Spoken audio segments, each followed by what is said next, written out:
আমার বাড়িতে একটা ছাড়া কোনো দুটো কাপড় নাই।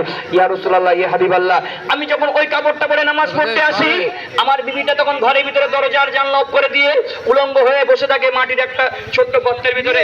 আমার স্ত্রীটা বসে থাকে। ইয়া রাসূলুল্লাহ, ইয়া হাবিবাল্লাহ, আমি যখন ওই কাপড়টা পরে নামাজ পড়ে তাড়াতাড়ি বাড়িতে চলে যাই, আমার প্রাণের বিবিটা, আমার সাদের বিবিটা, আমার স্ত্রীটা তখন ওই কাপড়টা পরে আল্লাহ পাকের শুকর গুজার করে থাকে। মতন কি আর আমরা বড় লোক যে দাবি দাবি কোন জায়গাতে লাইভ করে দেখা যাবে? একটা কাপড়ে স্বামী স্ত্রী নামাজ পড়বে। ইউটিউবে দিয়ে হবে না, ফেসবুকে দিয়ে হবে। মাসে যদি একটা কাপড় না দেওয়া হয়, ইউটিউবে চ্যানেল আছে, বাড়ি করে মাথায় ইউটিউবে লাইভ করবি নাকি? বলে তোমার মাথাটা আগে খাবো, তারপর হাতের চুলোয় বসাবো। High high high. আর মায়েরা তো নামাজ পড়ে ডিজিটাল নামাজ। আমি খোদার কথা আমি নিজে এক জায়গায় দেখেছি। আমি যখন হাফিজি পড়লাম, নতুন নতুন ভর্তি হলাম আমাদের বসিরহাটে একটা মাদ্রাসাতে। প্রথম কিছুদিন যাওয়ার পরে একটা মসজিদে আমরা একজন মারা গিয়েছি, আমরা নামাজ পড়তে গিয়েছি।